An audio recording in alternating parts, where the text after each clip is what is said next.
Yeah, 316. Got game and pulled out his own Atari. I said sorry, I'ma have to pass like Nash to Amari. Tiger up early on a Sunday, sinking birdies while the pigskin spinning through the air, taking birdie. It's a TD, it's a TKO, a home run, it's a hat trick. Ain't no way to be an all-star without practice. So if you down to sacrifice your life for a draft pick, it's a pretty sweet position you can live in if you have some things in the air. If you got game, waving like you just don't care. If you got game, playing like you got no fit, and you got game. If you came here to win, you got game.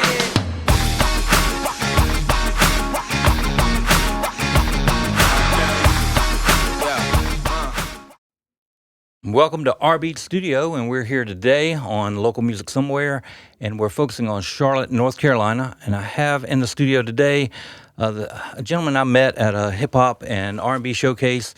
Very impressive. I knew he had his act together, not just on stage and not just with his music, but I saw how he networked, and I knew that he understood the business and what it was going to take. Been very impressed with him and finally got him on the show. And so welcome to the studio, East Side Brotha. How you doing, man? How you doing? It's good to be here. Doing good. And, you know, when I first saw you, I don't know if you remember, it was at the event, The Platform. Yep. Which they had, of course, showcases, and they also had some really cool networking with it. I think one of the guys, even from the Hornets or something, was there. Kennedy Meeks, I think. Yeah, that might be the case. It's been a while. So Yeah. I think I first met you, 2 years ago now? Or Yeah, it's been 2 years. Either I was newly married or it was right before I was married. When Congratulations, man. Well, thank you. So with what you do, it's got some great older sounds mixed with new sounds. I think with the way you describe it, I think your self-description is a well-flipped sample. Do I have that right? Okay. So let's talk about that. Let's just even start with that. Who are your influences? So it ranges. So it was kind of funny, like when you did the intro, you were talking about Bill Withers. Like I listen to him a lot. Dude, I love Bill Withers. Bobby Womack, some of the newer artists, like my favorite artists like right now is obviously Smino, J. Cole, Westside Boogie. Actually, the name East Side Brotha is derived from a mix between Westside Boogie and I happen to be from the East Side of Charlotte. And then there's a rap group that was here in North Carolina called Little Brother. And I don't remember them. Yeah, they were like one of the first like rappers to ever sign to like, you know, like the Rock Nation label. Oh, like okay. when Jay-Z first made that label. Wait, no. Excuse me, I misspoke. J. Cole was the first one to sign the Rock Nation label under Jay-Z, but they signed under like a subsidiary. I can't remember the name of them. I think it might have been Atlantic or something, but they were like one of the first people out of North Carolina to get a record deal. And it was rapper Big Pooh and Fonte. Yeah. And two like big heavyset dudes could rap their behinds off. Both went to HBCUs. Like I think they went to North Carolina Central. So like I derived a lot of my my influence from them because they dropped the album called Let the Lord Watch. And it was like 2019, and it's right before I started making music, and it like brought me back to like some of the hip hop that my dad used to listen to. Oh yeah. And like one of the things that also got me too was like it was all clean. And like it was like, you know, my dad at the time had just started getting more heavy in the church, became a deacon. He wouldn't let me play nothing with cussing around him. So Little Brother was always the one of choice. I know all about that, yeah.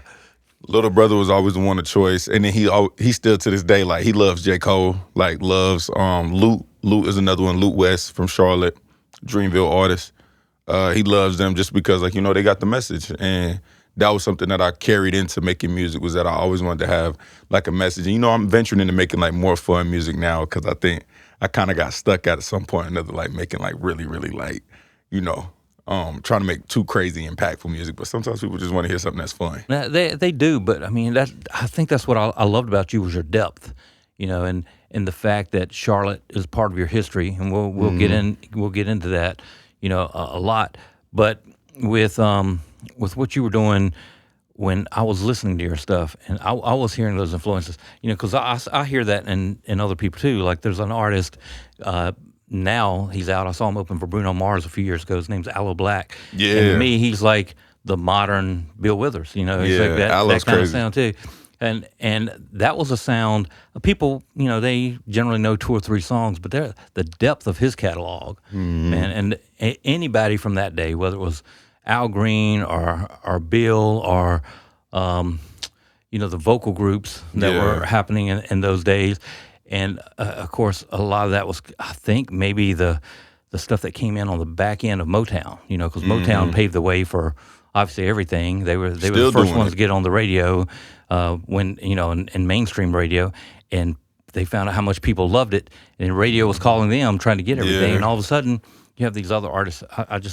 I love that late '60s into about mid '70s of R&B. That's probably my favorite time in that. And then, of course, you had some geniuses that came out in the '80s as well. And then, in modern day, it seems like you always have these big influxes of a special or a certain type of music, but you have, in that influx, you always have 2 or 3 that are those geniuses that are going to stick around forever. And I could tell you've watched quite a few of those. So. Yeah, like I've always wanted to, when I started making music, I was a cameraman originally. Like I was a cameraman for a couple artists around the city, like doing stuff for sports and stuff like that. And I ended up calling one of my friends his name was Amir. He used to be previously known as Amir the King, ATK, but he was a very impactful rapper. And, he's one of those dudes where he started rapping when we were in high school. And even in high school, he was so much set apart from anything else you were hearing from a teenager because there was so much depth in everything he did. And he had a way with bringing you into his world and explaining things in a way that a 17, 18-year-old shouldn't have experienced this much life. Right. And I think it was just a unique perspective. And when I ventured into making music, I remember calling him and saying, "Hey, bro, I think I want to rap." And I didn't know I was going to end up becoming a singer, but rapping was all I knew at the time. And I told him, I said, "Hey, bro, I think I want to rap." And he told me, "All right, rap me a verse over the phone right now." I did it. And it was funny because it was this is height of 2020, all the crazy stuff that's going on then. I wrote the most protesty, crazy. I don't even remember the verse, but I just remember it was he was "Bro," he was "Where are you coming up with this? Why are you so angry right now? Or why is there so much passion with you right now?" He said, "Come to the studio with me tomorrow."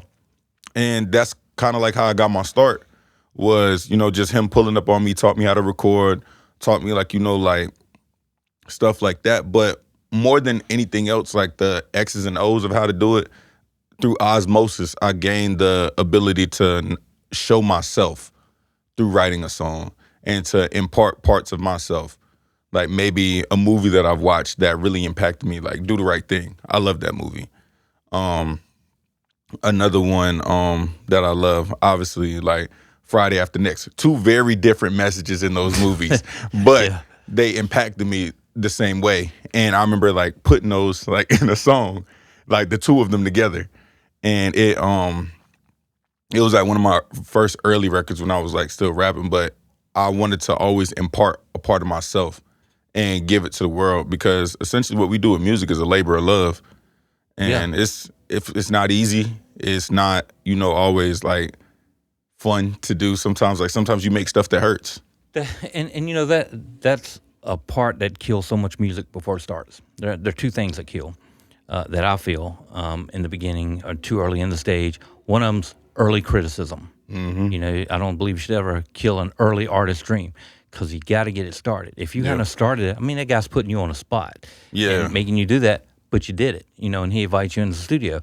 There are people around that will criticize that, make fun of you, laugh. You got to be the kind of person that can either get through that or you just got to be away from the critics. In that it takes stick-to-itiveness to be an artist. Yeah. The other part is it's not fun all the time. This is something, it's coming from your soul, but it's not always fun to write it down and put it out. It's not fun to do the marketing and the business stuff and sometimes even the recording. I'm not the biggest studio fan myself, but I was always on the marketing end. But those things are necessary and consistency Indeed. With that to make it happen. So people like you that can do that, that's why you stand out. And your friend you were telling me about, in school, the guy had something different because he didn't care how anybody else saw it. He didn't. He cared how he saw it. And he had an insulated group of people that, they allowed him to grow. And the same thing how he did with me and how my friend group that I work with now, even if we hear something that may be all right, we know the graceful way to tell you okay, I like this. We understand that everything that we make is not going to be a hit. Like, even I think about, like, creation from, like, the perspective of, like, my own faith. Like, there was a point in time where God created man, and he looked at man in the days of Noah and said, I've made a mistake. And he had to rebrand. That was our flood. It's like, it sounds crazy. But essentially, like, that's, if we're from this creator and he's given us the ability to create, everything we make is not going to be great either, especially because we're not this all perfect being, all perfect omniscient being. And sometimes we think it's great. Like, anybody that's been involved in art, they know that everything you spend time on is personal to you. So when you put out, whether it's 10 or 12 tracks or above, nowadays, especially hip hop and R&B, it can go way more than that, because of the way it's released. But every one of those is personal to you. You wrote it from your soul, your heart. You have, spent so much time putting together the music, and you put it out, and it either becomes a hit or not based on you at all. It becomes a hit based on the listener. So having no control of that, some things are hits and some things are not. Some things people connect with, some things they just miss. Even if it's something great, it'll just come and go and they'll miss it. But the key has been, whether it's Michael Jackson or whoever, Garth Brooks or Teddy Riley or Whitney Houston, whoever it's been, they have released some not good stuff in the public's eyes. But at the end of the day, they're known for their greatest hits. Of course. And that's what gets you there. So everything's not going to be a hit, but the more you put out, you are going to have a greatest hits. You are going to have impact. So how did you even get interested in music? It's crazy because I remember the point in time where I was like, man, I want to try this. The Dreamville Revenge of the Dreamers 3 album had dropped. And this is the one that got nominated for the Grammy. I can't remember if it won or not, but I grew up playing sports. And one of the things that, attracted me to sports was, like, the aspect of teamwork, having a group of people all coming together for a common goal. There were like 30, 40 people that collaborated, like, on the album that essentially won that Grammy. And I remember they did a cover of it, and it had, like, everybody on it. And I was like, dang, there's a whole, like, community of, like, because I was already a music lover. I remember, like, some of my favorite local artists, like, I was bumping their music. You can go back, like, and it's crazy because it's embarrassing now because I know these people. Now that I make music, I've done shows with them and everything else, and they've met me, and they might even, like, like my music. One of the dudes, I was on his album recently, Mavi. Mavi can go back in his Instagram DMs and see videos of me, like, jamming out to his music, driving down the road when I didn't know who he was. I didn't even know he was from Charlotte. So, like, it was crazy. But I was like, oh, God, like, there's this whole community and, people that have this passion and this love for this thing that I also have a passion and love for. Let me try to see if I can make something. Because only thing I had done to that point was just be a cameraman. I was like, man, I want to try to create, like, and do something, like, serious with this. And that was, like, my first time doing it. How many projects do you have out now? 2. I've got the Parties Over. I've got the Parties Over, which is EP.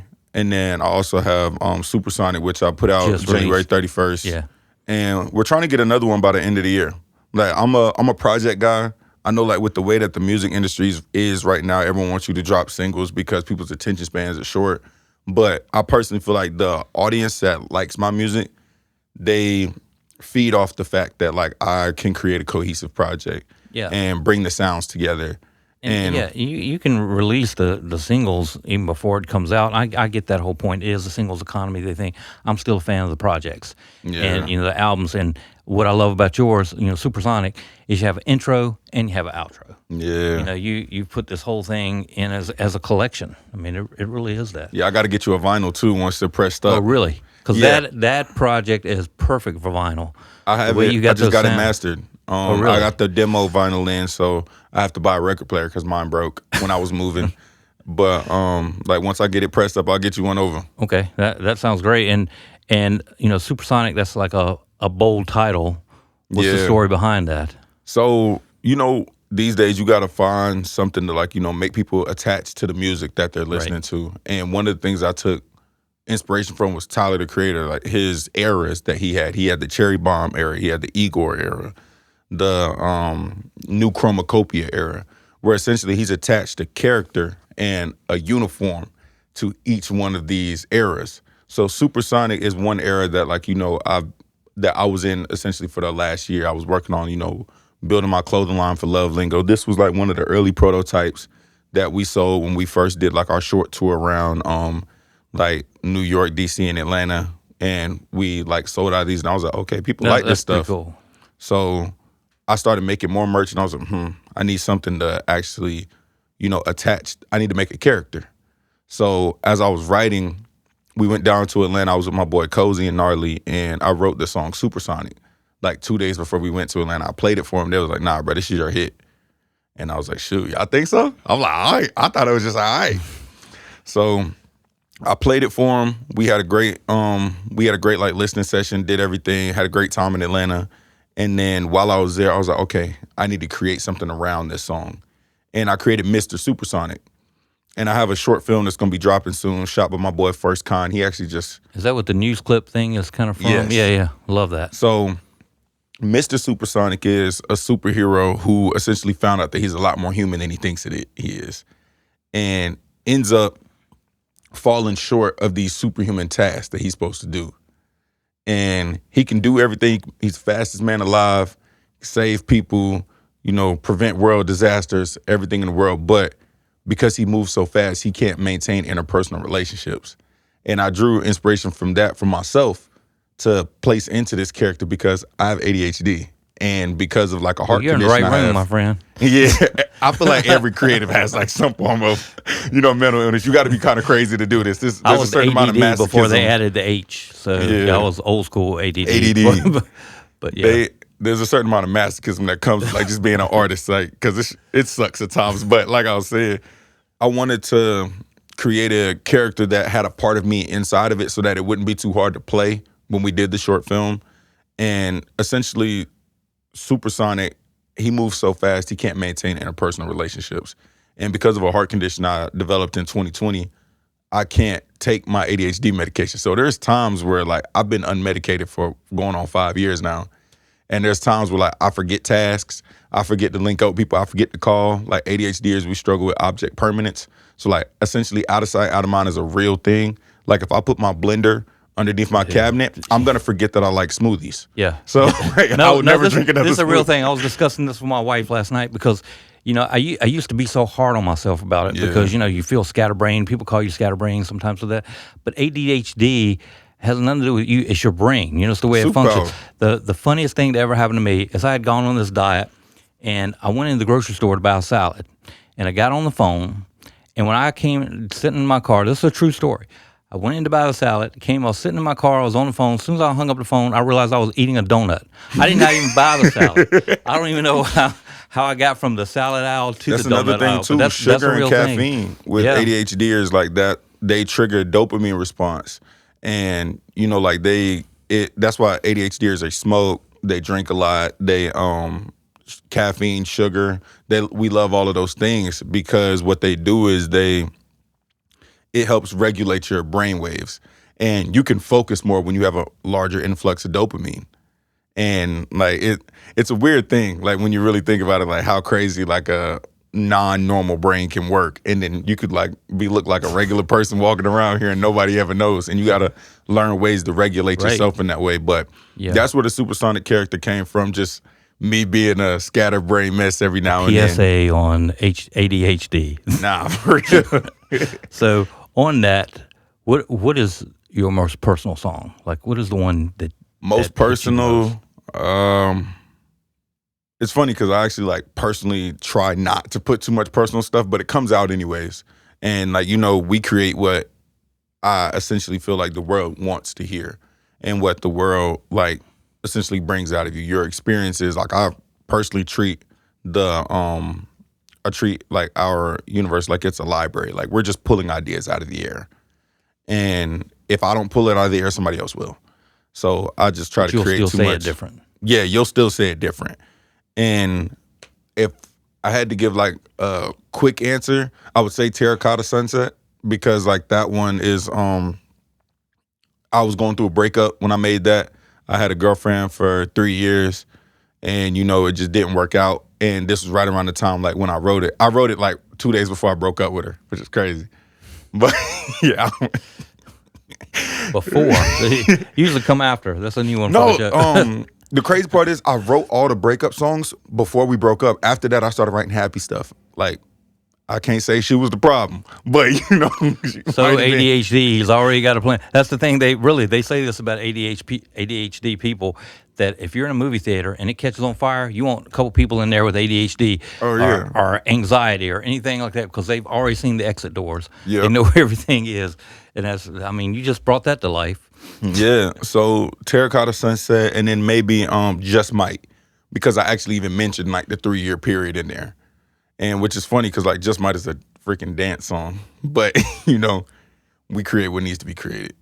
Well, I've heard people talk about that vaudeville juxtapositioning, and that's kind of what that is. Even though it's a dance song, you're hitting that heavy subject matter. I heard an artist, I think it was David Lee Roth, talking about "Jamie's Crying" by Van Halen. He's like, it's about a girl crying, but it's a fast song. We just juxtaposition. What's the one with Outkast where it's like, y'all don't hear me, y'all just want to dance. Like, hey y'all. Like it's about a bad marriage. Yeah, like that's what I'm talking about. They play that at cookouts. But yeah, and the thing with that album is those throwback sounds that are so real in there. That's why. What is it? Hell of a Time would probably be my driving song the whole summer. We're about to drop a video to that. Really? Yeah, I'll show you when we're done. But okay. I'll give you a sneak peek. But we're dropping a video for that soon. I wanted to roll out the videos like kind of like 1 month Hell of a Time, next month Supersonic, and then for the summertime, I've got like a whole bunch of tracks that like I'm dropping. Like we gonna feed the streets this summer. But like we're shooting videos and everything for it. I just got up with Very Rare Cinema, signed with the management group. And they've been pouring a lot of resources into me and helping me out. Very good. So like that's really been a blessing in that way. That's very good. And with this, what are you doing to market the project? So with marketing, first thing we did was I used merch because people need something physical. The jackets. Yeah, the jackets sold out. Like I'm trying to get more in, but because of tariffs and everything else, like I didn't think that was actually going to affect me, but it did, and it made things a lot more expensive. So it didn't really make sense to spend. Like basically, they wanted their my manufacturers overseas, and they want their money like up front instead of like being able to pay it in pieces like I used to. And doing all that money up front, and then it's about to be summertime and I'm selling double weighted jackets, it didn't make sense. Yeah. So I was like, I'm just gonna wait till the fall winter time to re-roll them out. But we're having more merch that's dropping. Like I'm making soccer jerseys for the summertime that are gonna be really nice, crop tops for the women. Yeah, you could give a masterclass on Merch Table. I see a lot of artists that are aspiring or rising up, and Merch Table is one of their weakest points, and they need a lot of help. That's a good point for you.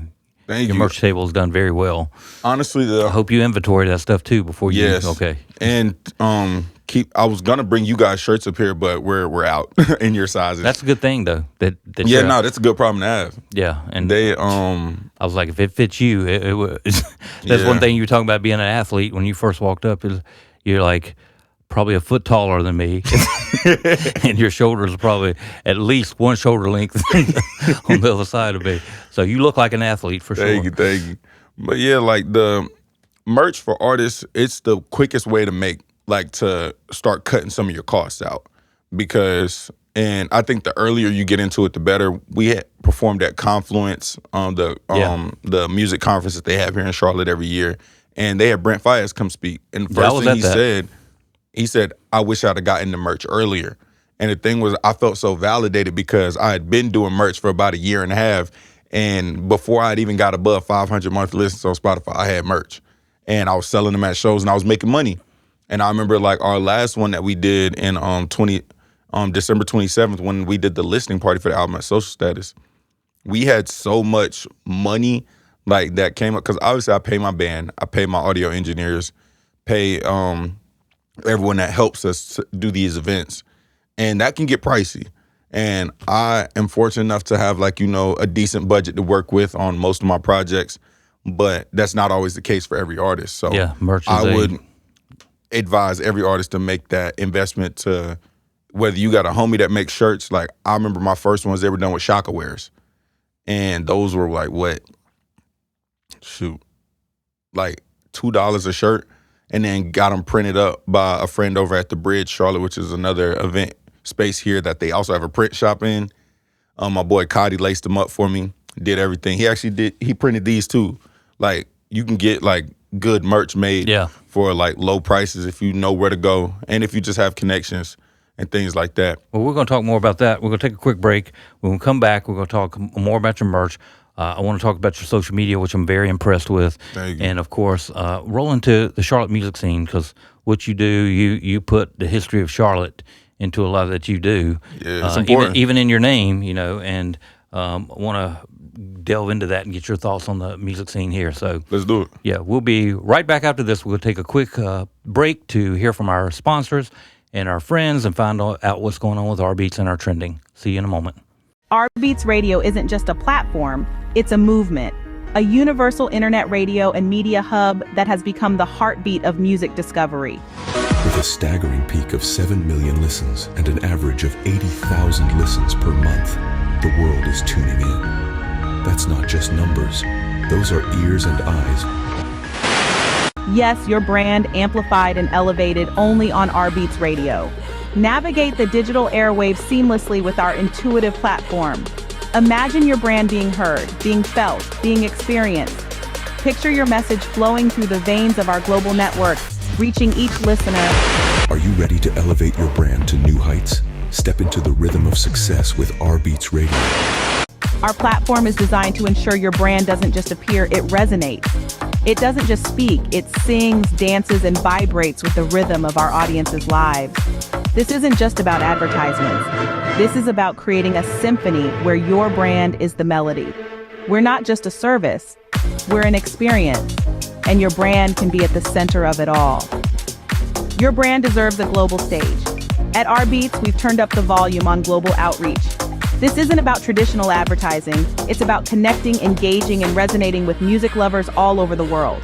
From indie beats in Brooklyn to mainstream hits in Mumbai, your brand becomes part of their story. It's about making your brand the rhythm that pulses through their day. Amplify your reach, connect with diverse audiences, and make an impact like never before. Numbers don't lie. rBeatz isn't just a platform, it's a data-driven powerhouse. With a staggering 7 million peak listens and an impressive average of 80,000 listens per month, we're tuned into the pulse of the music world. This is the power of a data-driven platform. We're not just throwing your brand into the void, we're strategically placing it in the spotlight, in front of an engaged, diverse, and music-loving audience. Music is universal, and so is your brand's potential. rBeatz Radio is the crossroads where brands and music lovers from all walks of life converge. Maximize your brand impact.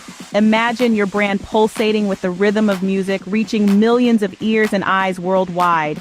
Picture your message resonating with each beat, each melody, each tune. This isn't just advertising, this is brand elevation, a symphony of success. Don't just be heard, be felt. Be a part of the rhythm of rBeatz Radio. The stage is set, the audience is waiting. It's time for your brand to join the beat. Advertise with rBeatz Radio today. rBeatz Radio, your brand, rBeatz. Our platform is your stage to amplify your brand's voice. This is where rhythm meets success, where your brand dances to the tune of progress. For advertising inquiries, contact www.rbeatz.com.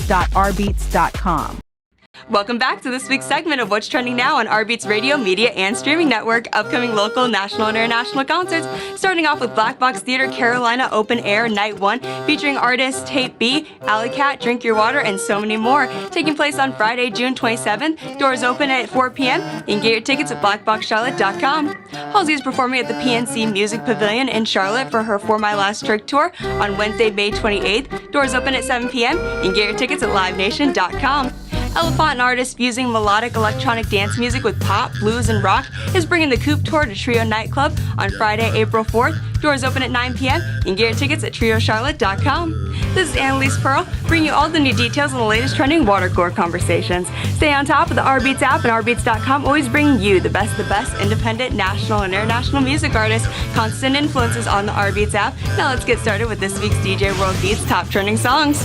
Spinning now on 25.8, 366, our global pop stream, DJ World Beats brings you Bed of Lies by Alice Chater, Sen's Toe by Asazo featuring Soprano. And trending now on rBeatz Radio, our house and EDM stream, we have Dreamin' by Dom Dalla featuring Dea. And 3 new songs by Acid Asian. We have Human, Deep Soul, and Space Colors. And then we have Shout by David Guetta and Nicky Ramiro. Coming up on We Global Radio, our hip-hop and R&B stream, we have Why Love by Asaki and Stone's Throw by Green Tea Peng. Closing out on Spotify playlist Only Bangers Hits Different, we have Outermore Corona Sunset Sessions by Mo Black, Alua by Moike, Sam, and Anesia, and Agira by Unfazed. That concludes this week's countdown. Be sure to check our social media sensation show What's Trending Now, and be sure to check out RBTZ TV on YouTube and rbeatz.com. Thanks for watching.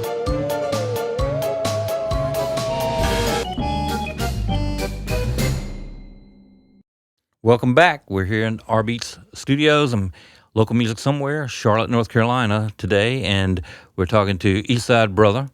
And let's, before we even get back into the social media thing, how did you come up with the name? Like I was saying, like Westside Boogie was one of my favorite artists. I love how vulnerable he is, like with his music. He was one of the people I was listening to right before I became an artist. And my first name was Brother, like just Brother, because of Little Brother. And I was like, all right, I'm gonna be Brother then. And I remember going to a studio. I was dating this girl at the time. I was in college. She made music too. And one of the things that like happened was we went to this like random studio that was owned by this guy who I performed at his lounge before a couple times. And he built this new studio. And he had this engineer there. I didn't like this engineer. We weren't cool at all. Like I had only met him once and we almost fought in there. Like we almost threw hands because I felt like he was being disrespectful to my girlfriend at the time. Must have been a big guy. Nah, he was like around the same size as me, just smaller, like shorter. But he was, you know, I went there to record and we ended up not even getting a song done because when I got there, he kept telling me like, yeah, bro, what's your name again? I said, Brother. And he was like, I'm gonna ask you again later. I'm like, what you mean you gonna ask me again later? And he said, nah, he said, that's not iconic enough, bro. He said, you gonna be a nobody forever with that name. And I was like, you know, when somebody say it to you like that, it's very hard to, you know, like hear what they're saying because he was just abrasive with the way he said it. And on top of that, like when I went into the booth to go record, Mike was on in the booth and I could hear him in my headphones and I heard him like saying something that sounded disrespectful to my girl. When I went out there and checked it wasn't. But like I was already on 10 and then he's like being what seemed like disrespectful to me. Yeah. Yeah, and I was young. I was 21. I was you know. What is that saying? It's not your fault that you're messed up. It's your fault if you stay messed up. Yeah. So but we grow out of that. Literally like about 3 days later after we left there, I was like, first thing he said to me, he said, look your name up and look your biggest song up or everyone's favorite song on Google and see if your name pops up. And my biggest song at the time was Running Back. I only had 3 songs out and that was it. And he was like, I can't even find you if I Google you, bro. He said, you're going to be a nobody forever. Man, get out my face. And as abrasive as that was, logic. 3 days later, the logic was sound. And it was like, as soon as I like came down from my anger and like, you know, feeling embarrassed, feeling like somebody punked me in front of my girlfriend, I like wisened up and like listened. And I was like, oh, dang. I was like, he's a butthole, but he was kind of right. Like, a broken clock can be right twice a day. Yeah. And that's how it was. So then I was like, man, I got to come up with something else. So like I said, Westside Boogie was my #1 artist I was listening to at the time. Like, you should check him out if you ever get the chance. He's a real vulnerable artist. He signed to Slim Shady. Okay. Great artist. But I wanted to take something iconic from his name, and then also Little Brother, like I was saying, was like one of my favorite like rap groups at the time. So Little Brother, like Big Pooh Fontaine, they're legends here in North Carolina. Like every time they pop out, it's a movie. And I got a opportunity to actually even like meet Fontaine, like when he came and did a show here not too long ago. So it was dope to like even tell him like the origin of my name. Yeah, that's and I hope you remember it, but like you probably won't. But either way, I was inspired by those 2 artists specifically to like create that name, and it stuck. Like, Yeah, you know, I mean, it stuck with me. I remembered you from the very moment I met you and walked out the door. You know, that's how when I was in wrestling. You know, I would always remember Names. their names, not their real names, but even in my phone, they're Stage programmed as their stage names. It's just, it's a lot more exciting to people. That's why I even have one. I don't always go by my name. That's why I'm called Dreammaker a lot. Yeah. It's even on a brick in front of the Mint Museum. It says Dreammaker and Poet, which That's is dope. which is the nicknames of my wife and of course mine.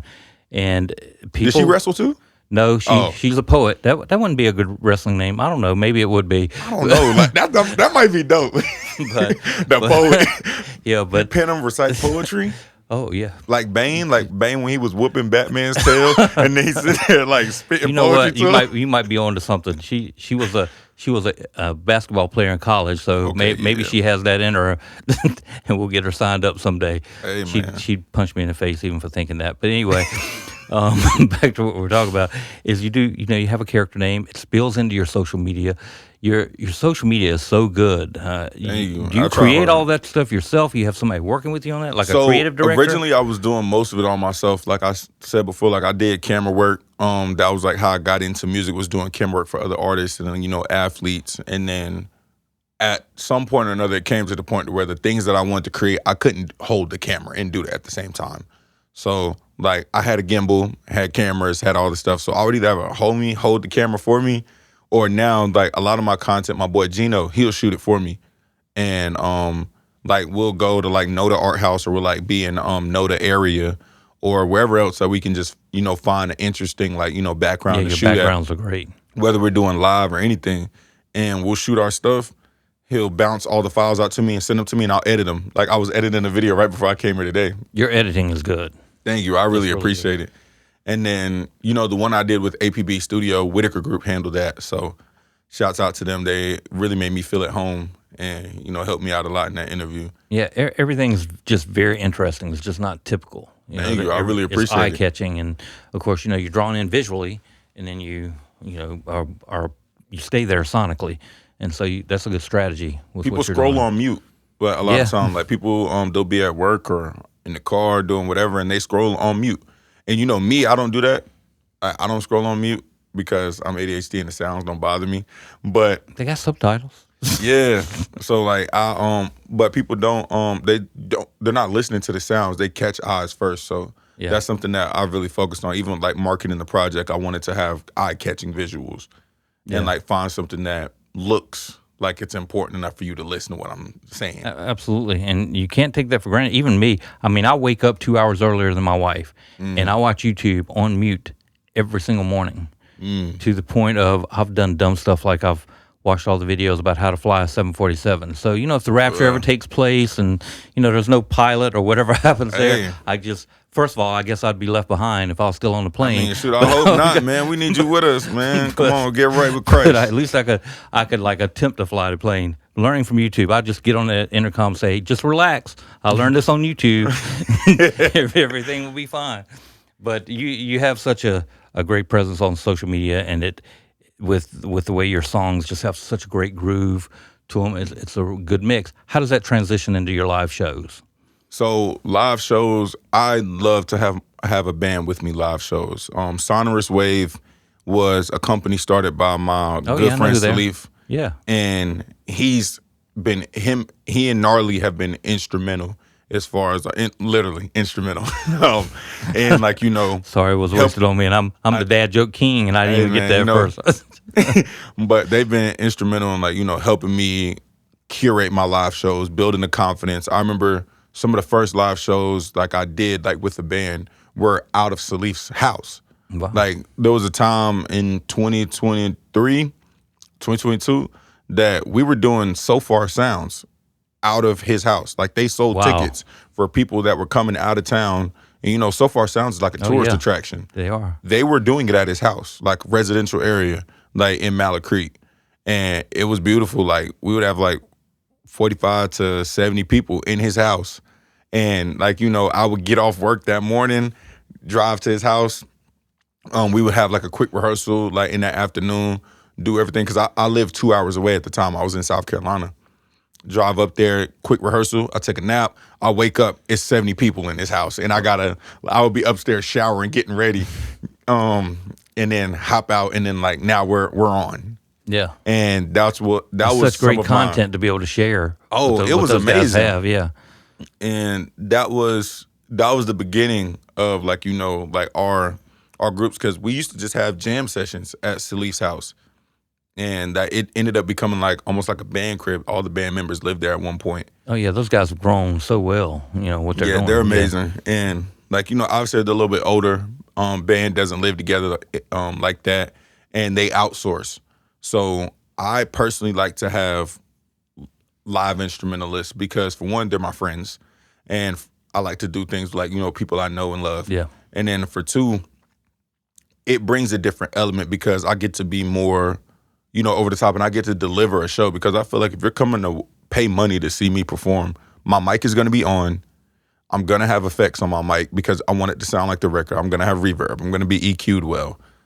I'm not just going to be yelling over top of my song, like trying to like I'm a DJ. Yeah, I'm not a fan of that dry mix sometimes. Yeah. Yeah, like I don't like it at all. So there's a standard that Salif, Gnarly, and Sonorus Wave has introduced me to early that I feel like a lot of other artists didn't get. So like that's why I value live shows so much, because I've made $2,000 at a show before. I've made more than that at a show off of like performing 30 minutes of music. And then that was like net after paying a band. So I'm like, man, like there's money to be earned in that. And I know like a lot of artists, that's why they tour so much, because it's a bank. Essentially. Well, if you tour right, if you tour wrong, it can if be. You tour wrong, they ain't coming to see you again. Well, plus it can be it can be a money pit. But you when can you do lose it money. right and you build that reputation for being amazing live, and people come out, it's less of a money pit for sure. You start to make some really great money there. And shoot, even with that, like I'm supposed to be going with Byron Jawan he's another Charlotte R&B artist here. That's he's based out of Atlanta right now, but he's been gracious enough to allow me to come with him on some of his tour dates for his What I Loved About You tour. And these are just things that you get from like, digging your heels in, rehearsing, showing up. And showing up for yourself every day and showing up for the people who support you. Because there's been times where I didn't want to do a live show because I had a bad day, maybe something happened like outside of music or outside of work with family, whatever. And it's a job. Like you still got to show up. People paid their hard-earned money to come see me. And I remember like there was a concert that I ended up getting into it with the promoter, and he had like already paid me up front, and I had the opportunity to just give him back the money and like just say, like, forget about it, like keep it pushing. But when I saw that everyone there had only like this guy was coming from out of town, that his headliner, and he was big where he was from, but not here. And they basically counted on my ticket sales to like help with the show. And when I got there, I saw like everyone there was for me. Like they were there for me. And I'm like, this would be very disingenuous to walk on this.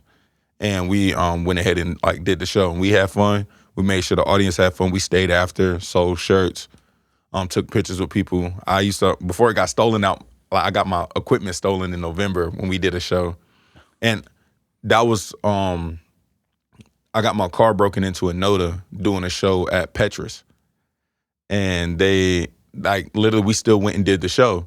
We couldn't do our full ensemble that we had created, but we still went and, like, did the show that we had planned out afterwards. Like, after I just literally got robbed. They took all my music equipment, took my laptop, my MacBook, took my interface, my microphones, my in-ear line, took my camera. Like, I used to take Polaroids with people at every show, like, if they wanted. And if they bought any merch, like, I would take a picture of them buying the merch from me, sign it, sign their name on it, put a date, like, give it to them. And I would take one for myself, too, to keep. So, like, I have a whole, like, Rolodex of, like, Polaroids at the house of, like, people. That's really great. Yeah. And, live shows are just ways to connect with Yeah. people. And I feel like a lot of artists miss out on the opportunity to be a really good live performer because they don't recognize the value in it. And they just want somebody to scream their song back at them. But I'm like, man, if you can perform it and impact them. I've been at shows where people are just sitting there in awe of the artist or in awe of the music in the band, and they clap later. Yeah. And you don't always have to like Those become fans, not Yeah. just followers. I mean, those are Exactly. true fans, and so many groups have built their entire living, off of something like that. It is important, and just as you said, it's important that the show must go on no matter what. You found ways around One that. monkey don't stop no being show. prepared, being prepared before you went. But one of the big things I used to tell us to everybody too, those people could spend their money going to see a movie or another concert or at a restaurant. Everything's vying for your dollar now. It does. It seems like your paycheck comes in and it's And gone leave. by the end of the week because everything's screaming your name. And so if your concert has screamed their name and they showed up, you better give them something for that scream. And then even just that, you can get money back. You can't get time back. Right. They went, That's got a home. great point. They went and washed and they washed their funky butt, put on some nice clothes, sprayed some good cologne, good perfume on. The girls went and got their hair done to come see you and come outside. You gotta honor that promise that you made to them to give them a good time. Yeah, your brand is a promise. Yeah. Man, And you have a, I always you have a wanted to great deliver. attitude of that. For that. I love Yeah, that a I've lot. always wanted to deliver. Well, let's talk about the Charlotte music scene since you are from Charlotte and you've been here a while. I'm very surprised that you've only been doing music as long as you have. I thought it'd been longer than that from hearing your stuff. Yeah, but I dropped my first one in 2021. yeah, and that was kind of early when you when you Yeah. started to be able to drop that soon. And I was still in school, so it was like I couldn't really put as much time as I wanted to until I didn't have a studio to go to, didn't really have money to like buy studio time. And like now I have my own home studio. That's where Supersonic was recorded. Well, it's how a lot of people get started, but you just moved faster, than a lot of them that I know. In the Charlotte music scene, I'm trying not to get you grounded or banned or it's, Oh no, but, that's cool. But we do have a great music scene here. It's divided into different categories and genres. What is your opinion or take on the R&B hip hop scene here in Charlotte? R&B hip hop here it's going through its own little renaissance. I think with what I'm doing, there's another guy named I Love K with what he's doing. Trent Dominic has been quietly cooking. He's one of the amazing singers in this area. Like he's one of probably the best singers I've ever heard in my life. Lydia Solomon, there's plenty artists like out here that are, trying to push that forward. But Charlotte music scene as a whole is going through a renaissance. Yeah. And I think a lot of people aren't realizing how many people are actually from here. Like one of the biggest like underground rappers, Mavi, he's from here. Byron Jawan is from here. Even Brent Fayez was discovered here in Charlotte. Like I heard him telling the story of working at Harris Teeter and like there's a quiet renaissance going on right now, and it's gonna get a whole lot louder pretty soon. They are asking the questions and they're trying to grow and they're making some great moves. Of course, rBeatz, as a part of that, having a home base here, we've been able to showcase, a lot of people and been able to connect them after the show. If I see somebody that's on the show and I see a need for something and I tell somebody, hey, I just had this person on the show, we hooked them up, and that's kind of the way that, we've helped in the community as well. And of course, I'm at every event that I can be and trying to be at more. But in that, what do you think that we're missing? Missing resources, community. Like there's community that's like trying to be built. Like the Bridge is a really good place. Grindhouse is a really good place. Yeah. Sonorus Wave is doing a lot. I think having more community builders, like people that aren't actively like, making music right now. Like Let's give Rick Thurman a shout out too. Rick Thurman, he crew. did Confluence. Like I'll tell you, Rick Thurman probably paid me the most money that I've ever been paid for a show without having to sell merch, without like, trying to negotiate like with my band to be like, oh man, can you take a little lower today? Or something like that. Because there's been shows where I've gotten paid from a show and handed the entire check to my band. Because like I couldn't, like other than that, like there was nothing left over for me. And I did it for the love. But the thing is like just community builders and resources. I feel like DJs are really good community builders. Like Aaron Alex has been doing her thing. DJ Polyguap has been doing his thing. Lord forgive me for messing. Bless has been doing his thing. Bless the guy. He's a Dreamville DJ. Okay. There's a whole lot of really solid DJs here that are all doing their thing to like, try to help push the culture forward. And then, just people like yourself, like we need more dream makers. We need more, and we need like, not saying you too old, but like, the ones that are like our age, like I agree with that. What's on your mind? I can't remember Mo. Her name is I can't remember like what her brand is called. But there's a girl here named Mo who she puts on these the Formula. That's her brand. Like, and she's brought ghetto guitar, Nyla Simone. Ghetto guitar is probably all of the trap beats like Gunna, Young Thug, the Migos, all like the big Atlanta artists that have guitars on their songs. He's playing that. Like those are his production. That'd be cool to know more about. She brought him here to Charlotte to like do a conference essentially and talk to artists, give them unique perspective for somebody in the industry. Nyla Simone works with Breakfast Club. She's one of their young interns. Yeah. And she's tapped in on all the new music that's coming from all fronts, whether you small as I am, or I won't call myself small, but if because you're bigger than any of the artists here. If you're as small as like whatever, like you're just a SoundCloud artist that's just making waves, or if you're Leon Thomas, or if you're Giveon, things like that, like you're a worldwide star, she knows everything. Brought both of those amazing people here and let them impart knowledge and bring community. Like there's very few people that are able to do that right now just because of how expensive it is to like, put on an event like that. But she's definitely needed. People like yourself definitely needed. The Bridge, Cody C-Note, he runs the Bridge event space. He's definitely needed. Everything from like a tour event space for touring artists to people learning country line dances on Sunday nights. He does it all. And we just need more people like that and more resources for those type of people to continue. I see those popping up, and I see businesses seeing the value of music now and how they should be involved. I'm talking to a lot of businesses right now that they are seeing that because, the tours that are out or the commercials and the things that are happening, they're seeing there's value in it, and it'd be a good place to put their music, especially with some of the influencers. So we're trying to make more of that happen. I think it's going to be a great base. I think all the people are rising up at the same time. I don't know if it goes like that for every place, but it just, when I first started seeing this, and it wasn't just that I noticed, they literally were rising at the same time. We all collaborate too. The Toscos were happening at the same time. The Thurmans were happening. That the rBeatz were happening. That and then Durkin and DJ Stout and Rob, these guys come in. They have the Southern Entertainment and Love and Life Festival. And Love and Life is everybody is happening all at the same time. Yeah. And of course, Jason Jett and his crew over there, and Glenn Tabor and his crew, and I was Jason's intern for like a whole year. Yeah, Jason's the man. I've had him on, plan to have him back this year. Yeah, he's dope. Yeah, he is. And know him, knew his mother. I actually produced her show when she had her show on. So don't say that again. You're aging yourself. Yeah. You know what? I am timeless. Timeless. I like it. Classic. I may be that gray fox. That's something my wife says. Silver fox. That's silver what they fox, call it. Whatever. I age myself even more just now. Just not. Next, I'll be saying the Facebook. Oh God.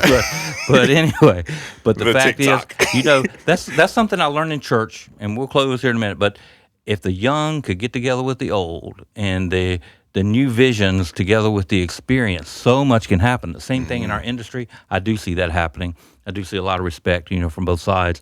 And so I just want to thank you for coming on, because thank y'all for having me. You've been a great asset. You've been great knowledge and things that these artists need to hear about work ethic and about finding the funds, especially merch and social media. Merch is such a big deal, and we even here need to spend more time on the shows talking about merch, because that's going to be the lifeblood of the live shows. So even before we close, like artists that are looking for funding, grants. Yes. Find grants, find loans. Well, maybe not loans so much, but find grants, find ways to crowdfund, do things. Like there are people that want what you have to create. And Charlotte is a metropolitan city. It's building, and just like every metropolitan city, we have to invest in the arts. And places like the Harvey B. Gantt Center, places like Grindhouse, places like the Mint Museum are willing to invest in you if you show up and you do the work. So apply for these grants, do your work, make your content good. Arts and Science Council.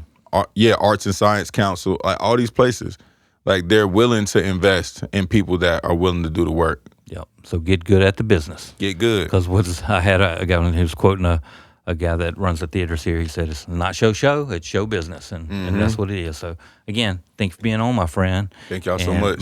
Possibly have you on towards the end of the year when you have your new project coming out. Please. And thank you guys for tuning in to another edition of Local Music Somewhere here on rBeatz. And tell your friends about it. Have them come check out the shows and listen to the various digital stations. And until next time, we just say much love. See you soon. Much love. Yeah, 316. Got game and pulled out his own Atari. I said sorry, I'ma have to pass like Nash to Amari.